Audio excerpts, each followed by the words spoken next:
저는 오늘 부모 공경에 대한 교훈 이런 제목으로 하나님 말씀을 통해서 은혜를 나누기를 원합니다. 조금 더 볼륨을 줄여주세요. 얼마 전 한 목사님의 아버님이죠. 목사님의 부친의 장례식에 있었던 일화입니다.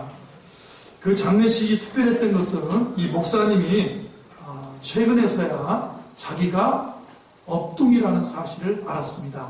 그 업둥이가 뭡니까? 자기 집 문 앞에 버려져 있거나 아니면 우연히 얻거나 해서 데려와서 기르는 아이를 업둥이라고 그러는데 자기가 업둥이였다는 사실을 알았습니다. 50세가 넘어서 이 사실을 목사님이 알게 되었고 한동안 정체성의 혼란을 목회자였지만 느꼈다고 합니다. 자신의 친아버지를 찾고자 하는 마음이 간절했어요. 그래서 옆에서 지켜보던 같은 동기 목사님들도 처량하게 느껴지고 애처롭게 느껴지는 그 마음을 가졌는데 드디어 자기의 친아버지가 누군지를 찾았습니다. 그런데 그 친아버지를 찾았는데 그 친아버지가 돌아가셨고 그 친아버지의 장례식을 다른 친구 목사님들이 지켜보게 되었고 그리고 부모라는 존재가 무엇인가를 깊이 서로 생각하게 된 계기였다고 합니다. 자신이 태어났을 때 다른 집 대문에 버린 아버지, 마음의 상처가 되었을 법하죠. 그러나 예수님 안에서 이 목사님이 자기 친아버지를 품어주고 용서하고 화해하고 그리고 사랑과 정성으로 그 장례식까지 치르는 모습이 참으로 아름다웠다는 거예요. 오늘 우리 모두도 예수님 안에서 여러분과 저의 부모님을 새롭게 만나는 은혜가 있기를 주님의 이름으로 축원합니다. 부모님에게 효도해야 된다는 것 모든 종교가 다 가르치고 있는 거예요. 기독교나 다른 종교나 거의 거반 차이가 없습니다. 부모에게 잘해야 된다는 거예요. 부모에게 효도해야 된다는 거예요. 그러나 실제로 차이가 있다면 기독교는 우리가 부모에게 순종하되 예수 그리스도 안에서 순종하라는 거예요.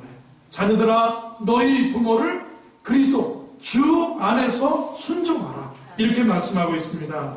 에베소서 6장 1절을 같이 읽어보면 자녀들아 주 안에서 너희 부모에게 순종하라 이것이 옳으니라 그랬습니다. 여러분 주 안에서 부모에게 순종하는 것은 어떤 뜻인지 아시겠습니까? 우리가 살면서 보면요 부모에게 마음을 닫고 사는 사람 많습니다.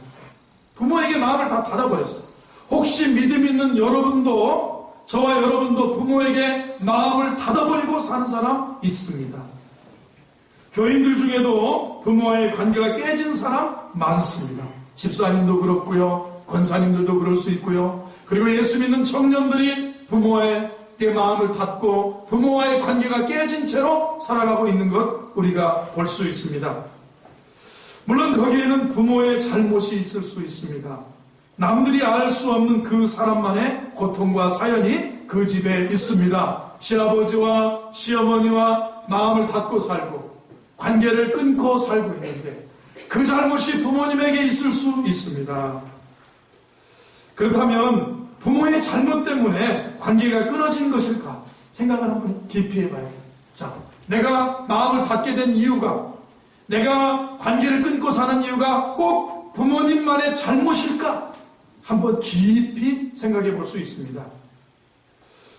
부모가 흠이 없이 자녀들에게 잘했다면 우리가 부모를 잘 공경했을까? 이렇게도 한번 생각해.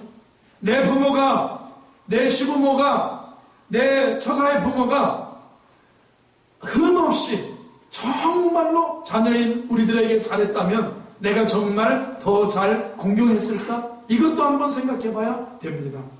예수님은 하늘에 계신 우리 아버지여라고 기도하면서 우리에게 기도를 가르쳐 주셨어요. 한번 따라하겠습니다. 하늘에 계신 우리 아버지여. 예수 안에서 하나님은 우리의 아버지가 되셨어요. 예수님 안에서 하나님은 우리의 아버지가 되셨어요. 하늘에 계신 우리 아버지여 그랬어요. 우리의 아버지 하나님은 완전하신 분이고 우리에게 완전한 사랑을 베풀어 주셨어요. 그렇다면 여러분은 하나님께 효자냐? 자, 하나님은 완전하신 분이에요. 하나님은 전능하신 분이에요.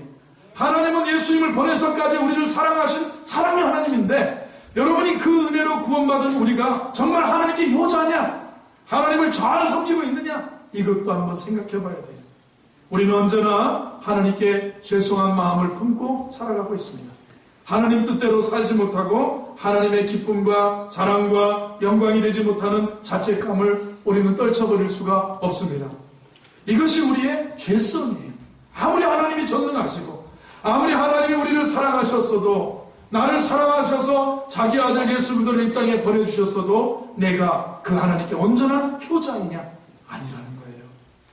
탕자의 비유에 나오는 탕자의 아버지, 얼마나 사랑 많은 분입니까? 자기 재산을 반을 가지고 나가서 허랑방탕하여 다 장기와 함께 친구들과 함께 먹어버리고 다 잃어버리고 돌아온 그 아들을 안아주고 품에 안아주고, 가락지를 끼우라, 발에 신을 씌우라, 신겨라, 그리고 살찐 소를 잡고 좋은 옷을 내어다 입혀라, 그 아들을 맞아주는 아버지입니다.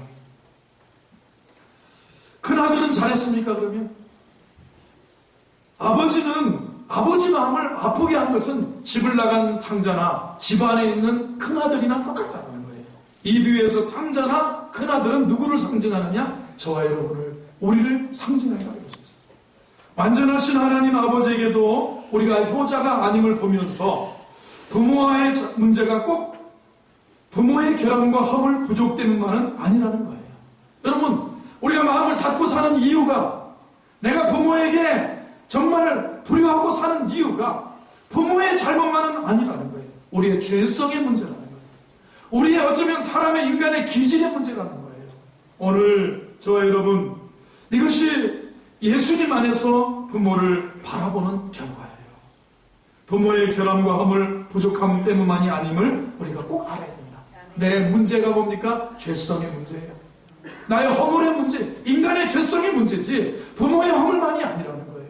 그래서 예수님 안에서 다시 부모를 바라보는 은혜가 있기를 바랍니다. 우리가 예수님 안에서 부모를 바라본다면 결코 부모를 원망할 수 없게 됩니다. 우리 가정에 상처가 있고 아픔이 있다면 그것이 부모의 죄냐 우리의 죄냐 할 것 없이 우리 모두의 죄 때문이라는 거죠. 그게 부모의 죄입니까? 그게 우리의 다 죄입니까? 사실은 무슨 얘기냐면 우리 모두의 죄라는 거예요. 그게 부모 탓이 아니고 또 내 탓만도 아니고 그것이 누구의 탓입니까? 우리 인생에 죄성이 있고 우리의 탓이라는 거예요. 그렇기 때문에 부모의 관계 회복도 부모가 바로 되어야만 이루어지는 것이 아니고 사실 예수님과의 관계 안에서 이루어진다는 사실. 할렐루야. 우리는 예수님 안에서 놀라운 사랑을 받은 존재인 줄로 믿습니다. 옆에 계신 분에게 축복해보세요. 하나님이 예수님 안에서 당신을 사랑하십니다. 해보세요. 그렇습니다. 우리는 그리스도께서 우리를 위하여 십자가에 못 박히셔서 자기 몸을 속죄의 제물로 내어주셨어요. 그리고 하나님께서는 성령님을 보내주셔서 날마다 우리와 동행하고 계십니다. 동행하는 그런 은혜를 베풀어 주시는데 하나님의 은혜 가운데 충만한 삶을 살 수 있게 해주셨는데, 그러면 그 하나님의 사랑을 받은 우리가 용서 못할 부모 없고 사랑하지 못할 부모 없다, 이런 마음으로 믿음으로 사는 저와 여러분 되길 바랍니다. 한번 따라해보세요. 용서하지 못할 부모 없고 사랑하지 못할 부모 없다. 아멘이십니까? 아멘이 되십니까?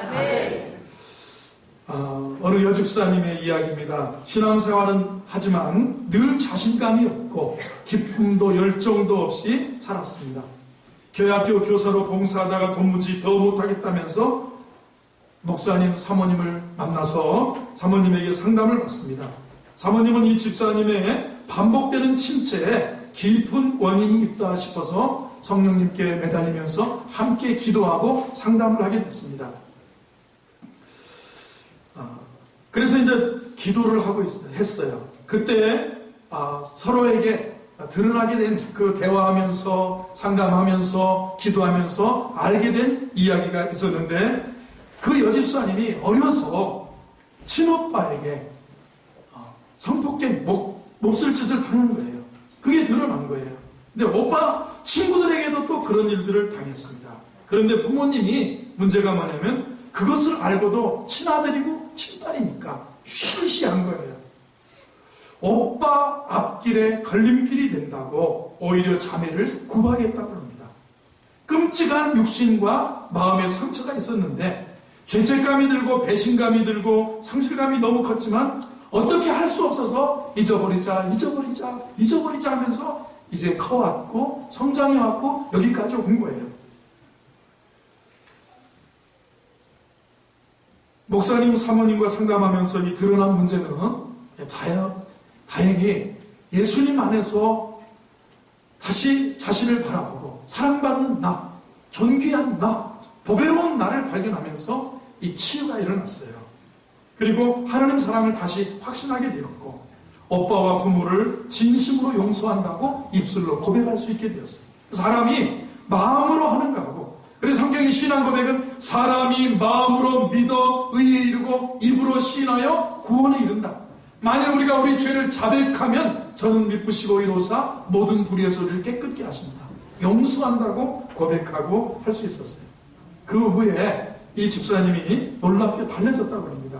밝아졌고 정말 저렇게 똑똑할 수 있느냐 싶을 정도로 하나님 앞에 삶을 잘 살아가는 것을 보았다는 거예요. 여러분, 효자에게는요 어떤 부모도 뭐라고 할까요? 다 좋은 부모라고 했어요. 자, 제가 효자라면 우리 아버님이 아무리 그래도 제게 어떤 부모라도 다 뭐랄까 좋은 부모예요. 불효자에게는 아무리 좋은 부모라도 나쁜 부모예요. 그러나 효자에게는 아무리 어떤 부모라도 좋은 부모라는 거예요. 한번 따라하겠어요? 효자에게는 어떤 부모도 다 좋은 부모입니다. 그렇습니다. 효자의 눈에는 부모의 허물은 보이지 않고 감사할 따름이에요. 지난 주간에 우리가 부모는 하나님의 대리자라고 그랬어요. 하나님을 대신해서 나를 이 땅에 나게 했고 하나님의 손길로 나를 키우시지 아니하고 하나님을 대신해서 부모의 손길로, 부모의 발걸음으로, 부모의 사랑과 마음으로, 부모의 품으로 나를 키워주셨어요. 부모는 하나님의 대리자라고 하는 거예요. 효자의 눈에 볼 때 부모의 허물은 보이지 않고 감사할 것만 보이게 된다는 거예요. 그러면 예수님 안에서 거듭나고 예수님 안에서 구원받은 우리의 눈에는 모두가 다 좋은 부모일까요? 나쁜 부모일까요? 정말 예수 안에 구원받은 사람, 예수 안에 믿음의 사람이 우리 눈에 볼 때 우리의 부모는 다 좋은 부모로 보여야 될 줄로 믿습니다. 아멘. 부모님을 바라보는 눈이 바뀌었어요. 그리스도 안에 있으면 새로운 피조물이 됐어요. 이전 것이 지나가고 예수님의 눈으로 부모를 볼 수 있어요. 예수님 안에서 품지 못할 부모 없고, 예수님 안에서 용서하지 못할 부모 없고, 예수님 안에서 사랑하지 못할 부모가 안 계시다. 할렐루야. 거듭나기 전에는 부모에 대해서 할 말이 많았을지 몰라요. 그러나 십자가의 사람이 되면 부모님은 오직 감사의 대상인 줄로 믿습니다. 여러분, 룻이 있습니다. 구약성에 룻이 있는데 시어머니 나오미를 끝까지 모시고 공경한 것, 나오미가 완벽한 시어머니 때문이었을까요? 하나님에 대한 룻의 신앙 때문에 그랬습니다. 그래서 그녀는 이방 여인이었고 과부였지만 보아스라는 새 남편을 얻고 예수님의 족보에 올라가는 여인이 되었죠. 그러나 그가 중심에 무엇이 있습니까? 나의 어머니가 가는 곳에 나도 가고, 어머니 하나님이 나의 하나님이 되고, 죽는 것 위에 어머니를 떠나면 여호와께서 내게 벌을 내리실 것이다. 나로 하여금 돌아가라고 하지 마십시오. 내가 어머니를 공경하겠습니다 하는 룻의 그 모습을 우리는 성경에서 보게 되는 거예요. 어느 집사님 중학교 때 어머니가 돌아가셔서 새어머니를 맞이하게 되었습니다. 당연히 사춘기 시절에 새어머니하고 갈등이 많았습니다. 밥을 늦게 주면 늦게 준다고, 이게 참 새어머니가 어려운 거잖아요. 그리고 빨래를 깜빡하고 안 다려주면 새어머니가 안 다려주지. 그렇게 살아가는 것이 우리가 세상 그런 건데, 이 집사님이 대학에 다닐 때 주님을 만났습니다. 밤마다 교회에서 철야기도도 하면서 주님과의 관계를 깊이 해나갔습니다. 어느 날 기도원에 일주일 동안 다녀온 후에 새어머니에게 용서를 빌었다고 합니다. 어머니, 제가 잘못한 일을 다 용서해 주세요. 그때 새어머니가 그래, 나도 잘못한 일이 많다, 나도 용서해라 하시면 한편의 드라마같이 좋을 텐데, 새어머니가 뭐라 그래? 그래, 알았으면 됐다. 얼마나 잘못했는지 네가 이제 알았구나. 이러더라는 거예요. 상처받을 일이지만 이 집사님에게는 어머니에게 용서를 구한 것으로 충분한 마음이 들더라는 거예요. 세월이 흐르고 지금은 새어머니와 이 집사님 사이는 친어머니와 딸과 같은 관계로 되고 성장하고 발전했다는 거예요. 새어머니는 이 집사님을 무척 좋아하고 누구에게나 칭찬을 한다고 해요. 예수님 안에서 어머니를 보니까 주님이 역사하신 거예요. 아멘. 자, 효자의 눈에는 누구도 어떤 부모도 다 품지 못할 부모가 없는 거예요. 그러면 예수님 안에서 예수님의 눈으로 바라보는 부모는 여러분 어떻습니까? 내가 예수님 안에 있는데 어떤 부모도 품지 못할 부모 없어요. 용서하지 못할 부모 없고 사랑 못할 부모 없는 거예요. 할렐루야. 사도 바울은 에베소서 5장 18절에 술 취하지 말라 이는 방탕한 것이니 오직 성령의 충만함을 받으라고 했어요. 그리스도 안에 삶의 핵심 원리가 오직 성령 충만함을 받으라는 거예요. 한번 더 성령 충만함을 받으라. 자, 예수 믿는 삶은 전적으로 새로운 삶이에요. 성령 안에서 삶은 삶이에요. 아무리 탁월하고 훌륭하게 살려고 해도 성령의 도우심 없이 성령 안에서 살지 않고는 우리가 그리스도인답게 아름다운 모습으로 성숙해서 살 수가 없습니다. 아멘. 사도 바울은 회심 이전의 믿음 없는 삶과 새로운 삶을 술 취함의 삶과 성령 충만한 사람의 차이에 비유했어요. 무엇을 알고 모르는 차이가 아니라 예수님이 함께하고 아니하고의 차이, 능력의 차이, 술 취해서 사는 삶, 아니면 성령의 충만한 삶, 세상 것에 취하고 술에 취하고 세상의 지식에 취하고 그냥 성령 충만한 것이 아닌 이렇게 살아갈 때는 우리가 자연인의 삶이에요. 그러나 성령 충만함의 삶이 뭐냐? 사도 바울이 성령 충만하라고 했어요. 가정생활에 적용하지 않습니까? 가정생활이 모든 삶의 기초이기 때문에 그런 거예요. 성도의 행복한 가정생활의 핵심 원리는 성령 충만이에요. 성령 충만, 주님 바라보고 주님 안에 사는 삶이 성령 충만인 줄로 믿습니다. 아멘이신가요? 아멘. 여러분 성령 충만하면 사랑할 수 있는 힘이 있어요. 아멘. 성령 충만하면 용서하고 품을 수 있는 그런 은혜가 있어요. 아멘. 술 취하면 세상의 생각에 취하면 세상의 기준에 취하면 우리는 정죄하고 비판하고 우리는 배척하고 우리는 배타적으로 부모님을 바라볼 수가 있습니다. 그러나 성령 충만한 우리 성도들 되기를 바랍니다. 아멘. 옆에 계신 분에게 성령 충만하십시오 해보겠습니다. 자, 어떤 교회에서 여러분 교회 기도회들 보면 어머니 기도회가 있고 직장인 기도회가 있고 금요 철야 기도회가 있고 수요 저녁 기도회가 있고 새벽 기도회가 있고 그렇습니다. 직장인들을 위해서 어느 교회는 화요일날 저녁 퇴근하는 사람들 퇴근길 기도회도 있고 어머니 기도회 수요일날 어제는 어머니들 기도하는 기도회도 있고 그런데 어떤 교회 프로그램이 부모를 위한 특별 새벽 기도회다. 한번 따라하세요. 부모를 위한 특별 새벽 기도회. 여러분 대개 부모가 자녀를 위해서 기도하지 자녀가 부모를 위해서 기도하는 경우가 적어요. 그렇죠. 부모를 위한 특별 기도회냐. 우리는 늘 보면 자녀를 위한 부모가 특별 기도를 하지요. 특별 기도를 한다면 부모가 자녀를 위해 기도하기 마련인데 자녀가 부모를 위해 기도한다는 건 특별한 일 아니겠어요. 어떤 청년이 기도 편지를 교인들에게 돌렸다고 합니다. 어려서부터 아버지를 전도하려고 했지만 아직까지 그것을 해결하지 못했습니다. 그래서 매일 점심 금식으로 기도했습니다. 아버지 마음이 많이 열리셔서 내일 교회에 오시겠다고 하셨는데 확실한 답을 주시지는 않으셨습니다. 하지만 복음의 문이 내일 열리기를 소망합니다. 평생 제일 큰 소원이 아버지 구원받는 겁니다. 아버지가 교회에 나오셔서 우리 가정이 믿음의 가정으로 주의 일을 감당하기 원합니다. 우리 사랑하는 아버지를 위해서 기도해 주십시오. 그리고 나서 부탁의 말씀 또 하나. 1. 기도문을 받으셨다면 꼭 저희 아버지를 위해 기도해 주십시오. 2. 기도 후에 전화하셔서 저는 누구누구의 아들하고 내일 교회에 오시기로 하셨다면서요. 잘하셨습니다. 내일 꼭 만나 뵙지요. 장로입니다. 집사입니다. 이렇게 하라는 거예요. 그러면서 우리 아버지 전화번호까지 010 땡땡땡땡 이렇게 적어줬어요. 이 청년이 뭐냐면 5살 때 3살 된 동생을 두고 아버지가 어머니와 이혼을 하고 어머니는 집을 나가고 아버지는 그냥 이 자식들하고 사는데 아버지마저 이제 집에도 안 들어왔다고 합니다. 자기와 동생도 굶어 죽을 지경이 되더랍니다. 5살 된 자기 나이에 자기 동생 데리고 이웃집에 가서 음식을 구걸했답니다. 그리고 달라고 이 이웃집 다니면서 그렇게 얻어먹고 살았어요. 어려서부터 교회를 다녔고 초등학교 6학년 때 예수님을 영접했다고 합니다.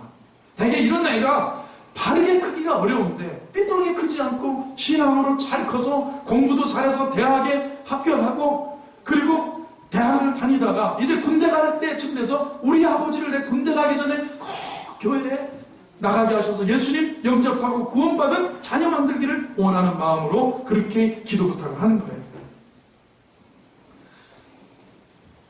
아버지를 위해서 무척이나 어려서부터 기도를 많이 했다고 합니다. 아버지가 술 취해서 들어오시면 아버지 머리 잡고 기도했고, 아버지가 귀찮다고 술김에 이불을 뒤집었으면 발 잡고 기도했다고 합니다. 이제 군대 갈 때가 되었는데 더욱 간절하게 기도가 돼서 군대 가기 전에 아버지를 전도하겠다는 그 마음으로 교인들에게 기도 부탁 편지를 돌린 거라는 거예요. 여러분, 부모에게 효도할 때 성령 충만해야 되지 않습니까? 목사인 저도 잘 안 될 때가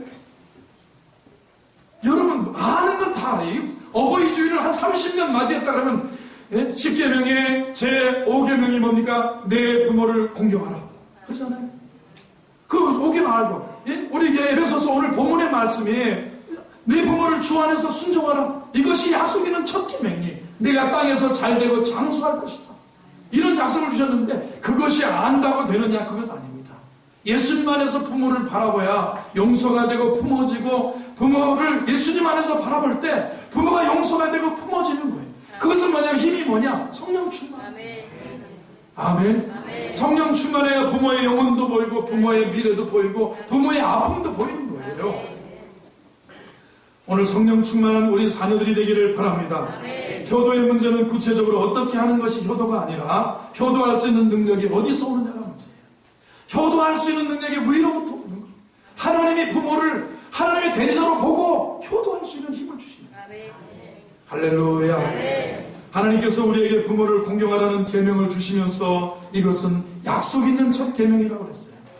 내 부모, 출애굽기 20장 내 부모를 공경하라. 그리하면 너희 하나님 나 여호와가 내게 준 땅에서 내 생명이 길리라 그랬어요. 내 부모를 공경하라. 그리하면 너희 하나님 나 여호와가 내게 준 땅에서 내 생명이 길리라. 부모를 공경하면 하나님께서 그 사람의 범사에 복을 주시고 평안함과 축복 속에서 인생을 살게 해주겠다는 배려의 약속이라는 거예요.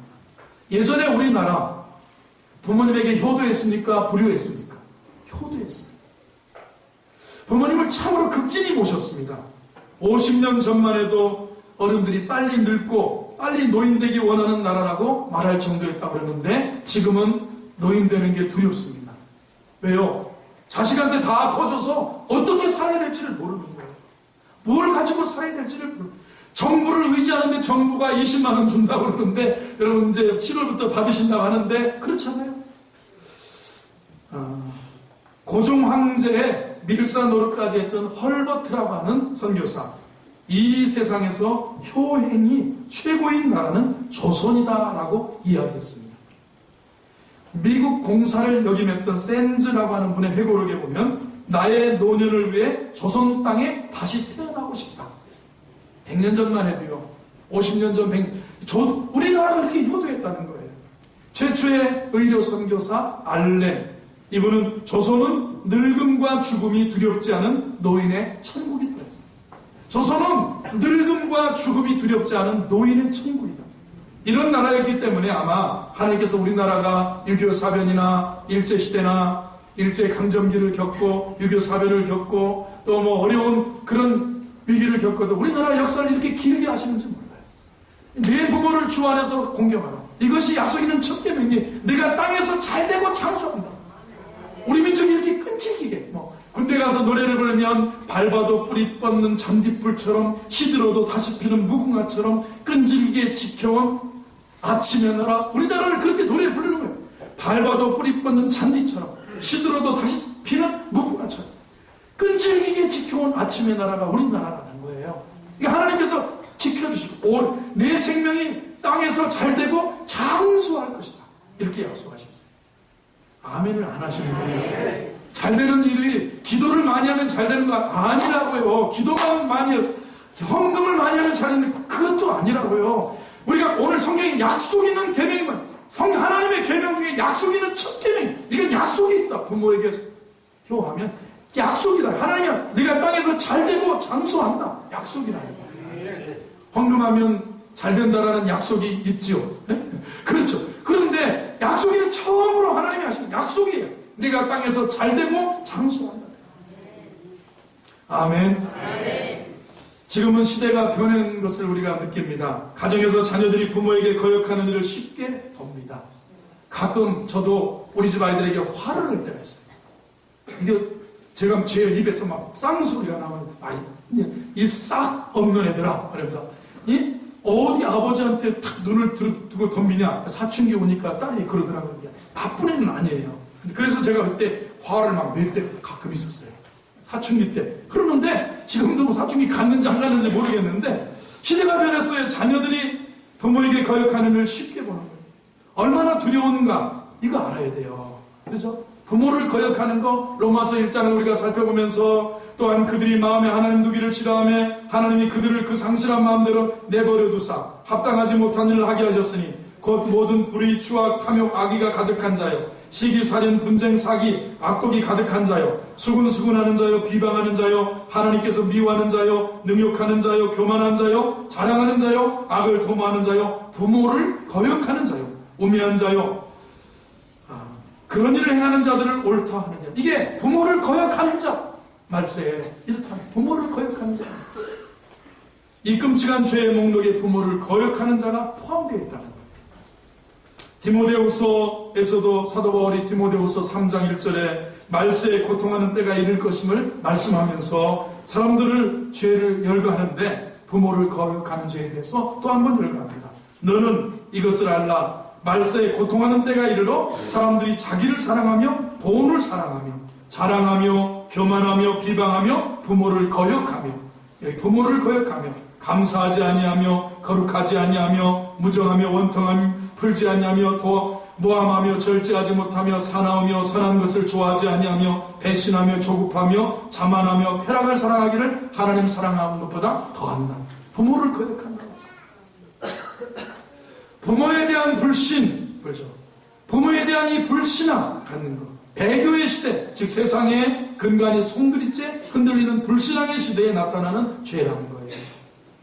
여러분, 부모에 대한 불순종, 이거 심각한 거라는 거예요. 말세의 증거고 파멸의 증거라는 거예요. 예수, 우리 옆에 계시면 불순종이 물러갈지어다 한번 해보세요. 불순종하는 거. 여러분, 제가 이렇게 신방을 하다 보면, 제가 이렇게 부목사 때부터 신방 따라다니면서 믿음이 좋은 분, 부모에게 효하는 분들 이야기하면 시어머니가 이제 어디 나갔다 왔는데 뭘 했다고 어머니 뭐 경상도 분이었어. 어머니 뭐 하셨어요? 내가 이걸 했다. 그럼 아이고 잘하셨어요. 아 요즘 봄이라 맛있다. 어머니 경상도 분이요. 맛있다. 봄에 지금 먹으면 맛있다. 그래? 그럼 기분이 좋으면 아 이거 누가 먹는다고 그걸 하셨어요. 이거 하고 말끝마다 어머니 참 잘하셨어요. 아유 봄에는 나물이 최고예요. 여러분 부모에 대해서 거역하는 사람은요 시어머니가 한 건 아예 먹지도 않는 거예요. 갖다 주면 아파트 경비실에 갖다 주면 갖다가 냉장고에다 그대로 놓고 썩여서 내버리고 그것도 시어머니 나가서 버려줘야 될 정도로 그냥 쳐다도 안 보는 사람들. 감사하고 그렇죠. 이게 뭔가 표현해버려야죠. 부모의 노력이 있다면 부모의 사랑이 있었다면 거기에 뭐랄까 표현을 해야 될까요? 고맙다고 감사하다고 김치 맛있었다고 어머니 정말 어머니 김치찌개가 최고라고 이래야지. 그런데 부모를 거역하는 거 이거 안 되는 거예요. 가나안 농문학교에 대해서 들어보셨을 겁니다. 김용기 교장 선생님 자유당 시절 흥분한 대학생들이 데모를 하려고 할 때 대학생들 앞에서 한 연설입니다. 데모할 줄 모르는 젊은이는 희망이 없다. 데모하라는 얘기죠. 불을 지르고 무기를 휘두르는 것은 데모가 아니라 폭동이다. 평화적 시위는 반드시 필요하다. 그러나 자격이 있는 사람들만 데모를 해야 된다. 부모에게 효도하지 않는 사람은 데모할 생각하지 마라.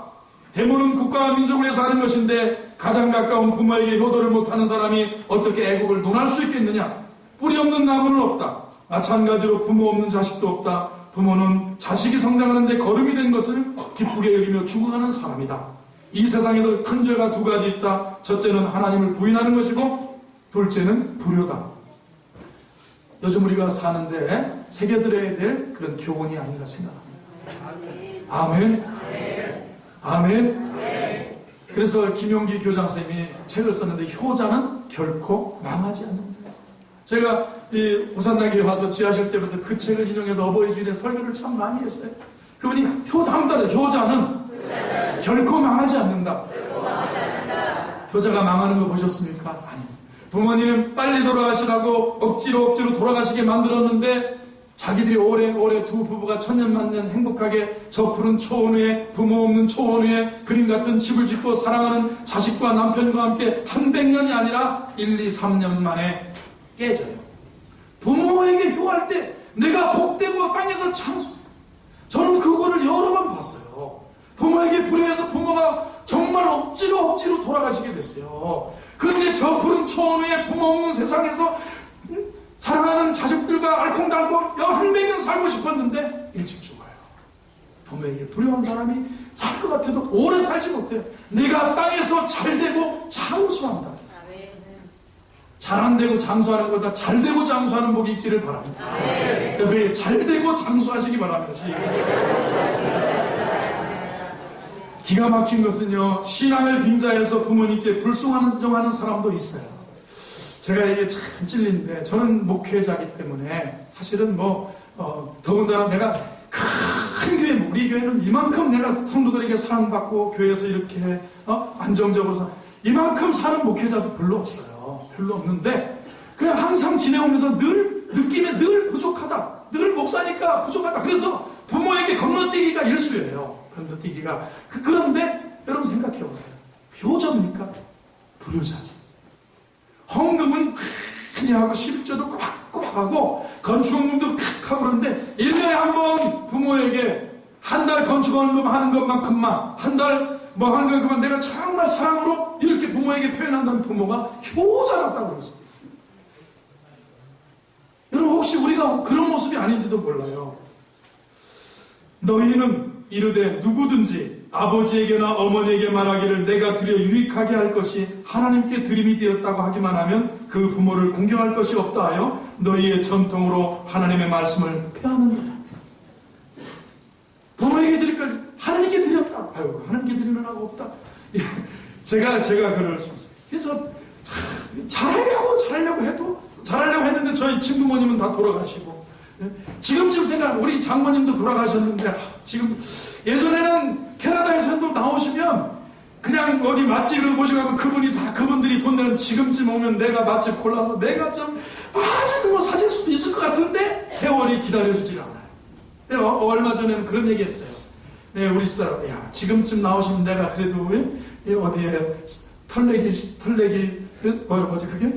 그런 거라도 사줘드리고 그래도 맛있는 거라도 이 토속적인 거 그런 거 사드릴 텐데 옛날에는 뭘 그렇게 힘들다고 다 나오면 그분들이 사게 했는지도 모르겠다. 그때나 지금이나 별반 다른 게 없는데 마음이에요. 마음. 성령 충만하지 않고 예수님 안에서 부모를 보지 못하면 우리는 놓칠 것이 많아요. 여러분 예수님 안에서 품지 못할 부모 없어요. 용서하지 못할 부모 없어요. 성령 충만하면 어떤 부모도 우리가 사랑하고 섬기고 우리가 품고 살아갈 수 있는 줄로 믿습니다. 예수님 당시 경건하다던 사람들이 행하던 행태가 바로 이겁니다. 그들은 부모를 돌보지 않는 핑계를 헌금해 뒀어요. 이것은 하나님께 바쳐진 제물이고 물론 그의 마음은 부모님을 돕고 싶습니다. 하지만 하나님께 이미 드렸으니 어쩔 수 없습니다. 이런 얘기하는 거예요.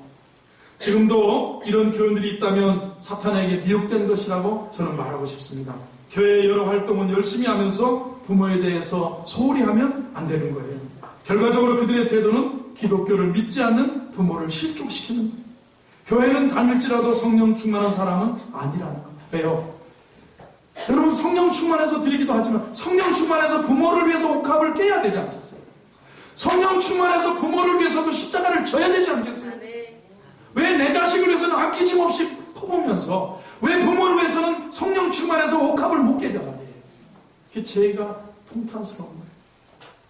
저는 총각 때 돈을 모아서 우리 어머님 장롱을 한번 사드린 적이 있어요. 시골에 장롱 한 30만 원 되는데 제가 총각 전도사 때 돈을 모아서 시골에 가서 그 서산 안면도니까 그 위에 도시가 서산이 있어요. 서산시에 가서 장롱집에 가서 장롱을 사드렸는데 우리 어머니가 거하는 방이 천장이 낮아서 못 들어가고 우리 형수님 방에 장롱이 들어갔어요. 우리 형수님이 시집 올 때 해오던 작은 것이 우리 어머니에 들어갔는데 그날부터 우리 형수님이 동네 방네 소문을 내고 우리 삼촌이나 장롱 사줬다고. 그리고 저는 효자 아닌 효자를 10년을 덕을 봤어요. 10년. 여러분 효자의 덕을 이렇게 봐. 10년을 덕을 봤는데 그 후에 못한 게 안쓰러운 거예요. 제가 가면 우리 어머니는 무슨 조그마한 곳에서 이렇게 옷도 꺼내는 게 너무 마음이 아픈 거예요. 그래서 모아서 30만 원짜리 장롱을 한번 사드렸는데 그 장롱이 형수님 방에 가면서 동네 방에 효자라는 소문이 난 거예요. 뭐 자랑할 것도 아니지만 지금 통탄한 모습이에요. 아픈 모습이에요. 우리의 문제는 부모에게 효도해야 한다는 것을 모르는 게 아니에요. 그죠? 알아도 안 되는 것이 문제예요. 그렇기 때문에 우리가 예수님 바라보고 부모에게 순종하고 효도할 눈이 뜨이고 그 능력이 임하도록 성령 충만을 사모하시길 바랍니다. 아멘. 옆에 계시면 효도할 능력이 충만하기 바랍니다. 왜요? 왜 그렇습니까? 기도도 좋지만 헌신도 좋지만 이것이 약속 있는 첫 계명이라는 거예요. 자, 복을 좋아하는 순복음 교인들 여러분, 우리 그러잖아요. 자, 이것이 약속 있는 첫 계명이니 내가 땅에서 잘되고 내가 혹시 왜 이렇게 자꾸 그러냐면 부모에게 혹시 부모를 향해서 십자가를 못 지는 거예요. 왜 그 옥합을 못 깹니까?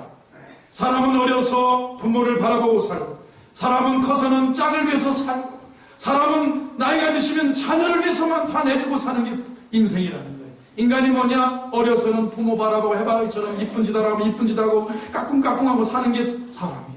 커서는 자기 짝을 위해서는 아낌없이 투자하는 게 사람이에요. 늙어서는 자식을 위해서 모든 것을 벗어 던지는 것이 부모라는 거예요. 어떤 이 얘기를 하고 마무리하겠습니다. 어떤 그리스도인 예수를 잘 믿는 청년 형제가 목사님에게 편지로 상담한 내용입니다. 목사님, 저는 3월에 성경대학을 졸업하고 말씀이 실제가 되어서 주님을 쫓는 청년입니다. 그런데 집에서는 큰일 났습니다. 오직 기도와 말씀으로만 살려는 제게 부모님은 넌 왜 그렇게 유별나게 예수 믿니? 교회 가려고 했는데 너 때문에 못 가겠다. 꼴도 보기 싫으니 집 나가라. 등등의 말씀을 하십니다. 그래도 주님이 저와 저희 집을 구원하신다고 하신 말씀을 믿고 잘 버티고 있었는데 오늘 아침 어머님이 큰 소리로 우는 것이 아니겠습니까? 평소에는 무슨 말씀을 하셔도 웃고 넘겼는데 오늘은 그렇게 못하겠더라고요. 어머니가 다 우시는 것을 보고 교회 가서 목 놓아 사탄을 대적하고 깨부셨습니다. 불신의 가정은 떠나가라. 마귀 사탄은 떠나가라. 그랬다는 거예요. 그리고 금식하며 기도하고 정처 없이 걸어다니며 하나님께 집을 나가야 할지 말아야 할지 물어도 하나님은 답을 주시지 않아. 주님 사랑하고 주님 믿고 주님께 모든 것을 의탁했는데 왜 일이 부족한가?